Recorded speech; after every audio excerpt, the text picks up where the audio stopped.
গত দুদিন থেকে জামাত, এনসিপি, বিএনপি, ছাত্রদল এদের যে অনলাইন অ্যাক্টিভিস্ট গুলো আছে, বিশেষ করে পলাতক ইউটিউবার যারা আছে, যারা বাংলাদেশ স্বাধীন করেছে দ্বিতীয়বার কিন্তু বাংলাদেশে আসার সাহস পাচ্ছে না, সেই পিনাকি, সেই ইলিয়াস, আবার ওই ফ্যাক্ট চেকার নামে এক নতুন দুর্বৃত্তের আগমন হয়েছে, ওই কদরুদ্দিন শিশির নাকি যেন নাম, কদু।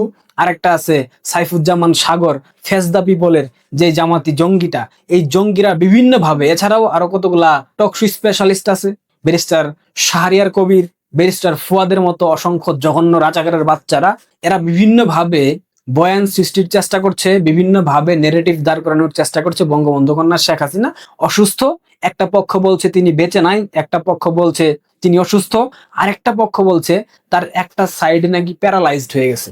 মানে হাসবো নাকি কাঁদবো বুঝি না। একজন মানুষ, জলজ্যান্ত একজন মানুষ, আন্তর্জাতিক গণমাধ্যমে সাক্ষাৎকার দিচ্ছেন, রয়টার্সের মতো গণমাধ্যমে সাক্ষাৎকার দিচ্ছেন, আরো একাধিক আন্তর্জাতিক গণমাধ্যম উনার সাক্ষাৎকার গ্রহণ করার জন্য অপেক্ষা করে বসে আছে, একাধিক গণমাধ্যম লাইন দিয়ে রেখেছে কবে বঙ্গবন্ধু কন্যা সাক্ষাৎকার দেবেন, অথচ এই রাজাকারের বাচ্চা ব্যারিস্টার ফুয়াদ বলে রয়টার্সের এই যে সাক্ষাৎকার, এটা নাকি বট সাক্ষাৎকার, মানে টাকা দিয়ে সাক্ষাৎকার নেওয়াইছে। তো তারেক রহমানের একটা সাক্ষাৎকার টাকা দিয়ে নেওয়াস না, তোদের আব্বা হুজুর জামাতের আমির সাদা শকুন শফিকুর রহমান, তার একটা সাক্ষাৎকার রয়টার্সকে বল নিতে, পয়সা দিয়েই বল না নিতে, পারবি? পারবি না। বঙ্গবন্ধু কন্যা বাংলাদেশের রাজনীতিতে যেমন প্রাসঙ্গিক, দক্ষিণ এশিয়ার রাজনীতিতে উনার মতো প্রাসঙ্গিকতা এই মুহূর্তে কারো নাই। একটা জিনিস খেয়াল করেন তো, বাংলাদেশে এই মুহূর্তে বন্যায় যাতা অবস্থা, আইন শৃঙ্খলার কথা বাদ দিলাম, বাংলাদেশে বন্যায় চট্টগ্রাম অঞ্চল বিধ্বস্ত এবং আরো 7টা জেলায় আগামী 15 দিনের মধ্যে বন্যায় প্লাবিত হবে, আবহাওয়া বার্তা সে কথা বলছে। এই মুহূর্তে বাংলাদেশের গণমাধ্যম, এশিয়ার গণমাধ্যম সব থেকে বেশি গুরুত্ব দেওয়ার কথা কোনটা ছিল? বন্যার সংবাদ, তাই না? বন্যায় এত মানুষ মারা গেল, এত মানুষ ঘরবাড়ি ছাড়া, ঘরবাড়ি হারিয়ে ফেলেছে, তাদের ফসলি জমি নষ্ট হয়ে গেছে, তাদের ব্যবসা প্রতিষ্ঠান ধ্বংস হয়ে গেছে, স্কুল কলেজ রাস্তাঘাট সবকিছু ধ্বংস হয়ে গেছে, ভেঙে গেছে। এই মুহূর্তে বন্যার সংবাদ যেখানে প্রাসঙ্গিক থাকার কথা, সেখানে সব জায়গায়, প্রত্যেকটা স্থানে, প্রত্যেকটা গণমাধ্যমের একটাই সংবাদ, একটাই নিউজ, একটাই হেডলাইন, শেখ হাসিনা বাংলাদেশে ফিরছেন। উনি ফেরার পর উনাকে ফাঁসিতে ঝুলানো হবে নাকি গ্রেফতার করা হবে সেই প্রসঙ্গ রাখেন, উনি যে ফিরছেন এই সংবাদটাই প্রত্যেকটা গণমাধ্যমে ফলাও ভাবে প্রকাশ করা হচ্ছে। কেন? কারণ তিনি প্রাসঙ্গিক, কারণ দক্ষিণ এশিয়াতে একমাত্র সাম্রাজ্যবাদ বিরোধী নেত্রীর নাম বঙ্গবন্ধু কন্যা শেখ হাসিনা, একথা মানতে হবে, স্বীকার করতে হবে। আপনি স্বীকার না করলে তাতে কিচ্ছু যাবে আসবে না, কিন্তু এটা প্রতিষ্ঠিত সত্য। এরা কেন ভয় পাচ্ছে জানেন?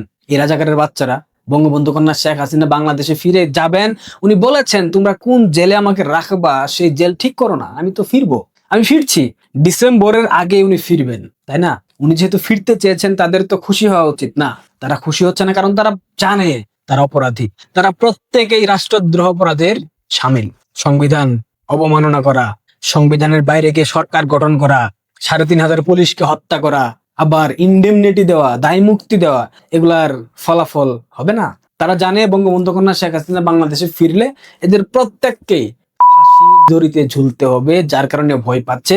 ভয় পাচ্ছে আরো অনেকগুলা কারণ আছে, যেই কারণগুলা আপনাদের জানা উচিত। বাংলাদেশের মানুষ এখন একটাই নাম জপছে, বঙ্গবন্ধু কন্যা শেখ হাসিনা। কারণ শেখ হাসিনাবিহীন বাংলাদেশ বিগত 2.5 বছরে কোথায় গিয়ে ঠেকেছে? এদেশের অর্থনীতি, এদেশের সামাজিক কাঠামো, এদেশের তরুণ প্রজন্ম যে রসাতলে গেছে, বাংলাদেশের মানুষ এটা কিন্তু হারে হারে উপলব্ধি করতে পেরেছে।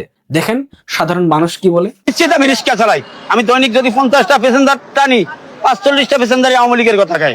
কারণ আমি সত্য কথা করার জন্য আমি কোনো মৃত্যুর ভয় করি না। আমি শ্রমিক, আমি চুরি করি না, ডাকাতি করি না, আমি রিক্সা চালাই খাই। আমি সত্যি কথাই বললাম। এই ব্যক্তি কিন্তু আওয়ামী লীগ থেকে সুবিধাভোগী কেউ না। এই ব্যক্তিকে কিন্তু পয়সা দিয়ে আওয়ামী লীগ এই ধরনের বক্তব্য দিতে বলে নাই।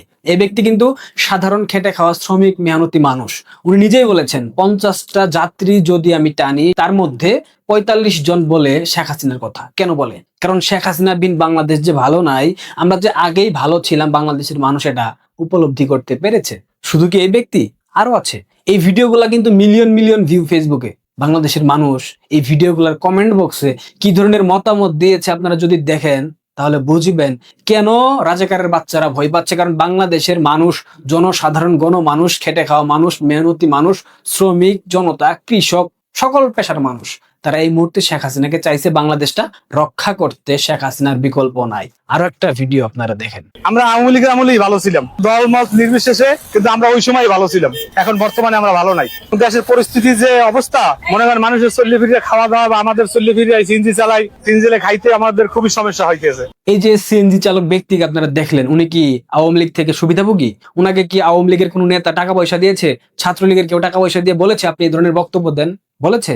বলে নাই। এরকম অসংখ্য ভিডিও, শত শত ভিডিও সামাজিক যোগাযোগ মাধ্যমে সয়লাভ ঘুরপাক খাচ্ছে। এইসব ভিডিওর কমেন্ট বক্স যদি আপনারা দেখেন, সেখানে শতকরা 85% মানুষ বঙ্গবন্ধু কন্যা শেখ হাসিনার স্বদেশ প্রত্যাবর্তনের পক্ষে, এবং তারা অনেকেই সেখানে আহ্বান জানিয়েছে, ঘোষণা দিয়েছে, অনুরোধ জানিয়েছে বঙ্গবন্ধু কন্যার স্বদেশ প্রত্যাবর্তন যেদিন করবেন, যেদিন বাংলাদেশের মাটিতে পা রাখবেন, বাংলাদেশের যে এলাকায় তিনি পা রাখবেন, যদি বিমানবন্দরে রাখেন, যদি বাই রোডে আসেন যশোর দিয়ে, সেইখানে কত লক্ষ লোকের সমাগম ঘটবে এইটা বাংলাদেশের গোয়েন্দা সংস্থা জানে, এইটা পাকিস্তানের গোয়েন্দা সংস্থা আইএসআই জানে, এইটা ডিপ স্টেট খুব ভালো করে জানে।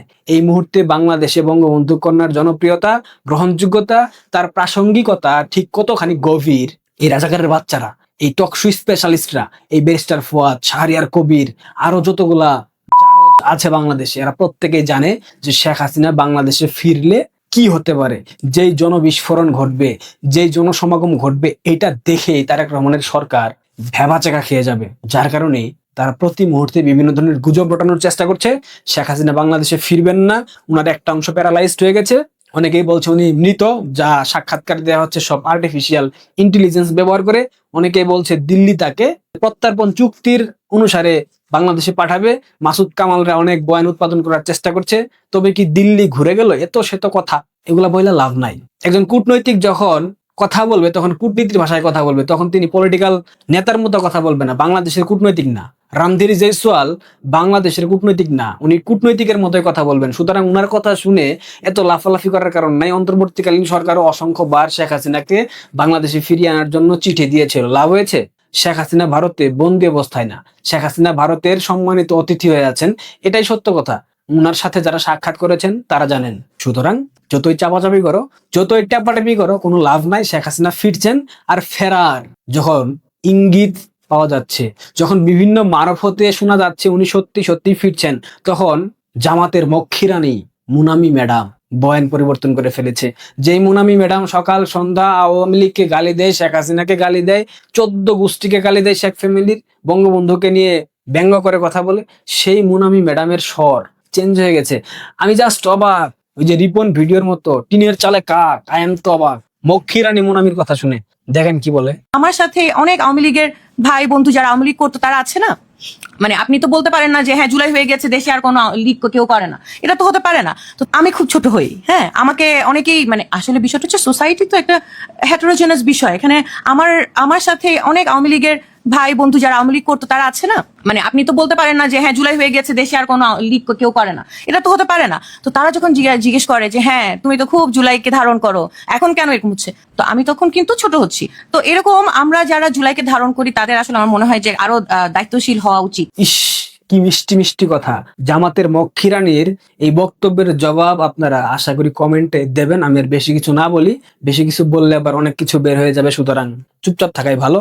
রাজাকারের বাচ্চারা কাঁদো, কাঁদো, রাজাকাররা কাঁদো, কাঁদো, বিহারীরা কাঁদো, শেখের বেটি আইতাছে। আর উনি আসবেন জেলে ঢোকার জন্য না, মাথায় রাখবে। ইন্টারন্যাশনাল পলিটিক্স, ডিপ্লোমেসি, তারপর ভূ রাজনীতি, এগুলা পড়াশোনা করেন, বুঝবেন উনি কেন ফিরবেন, উনার ফেরাটা কেন অতীব গুরুত্বপূর্ণ। ভালো থাকবেন, ধন্যবাদ।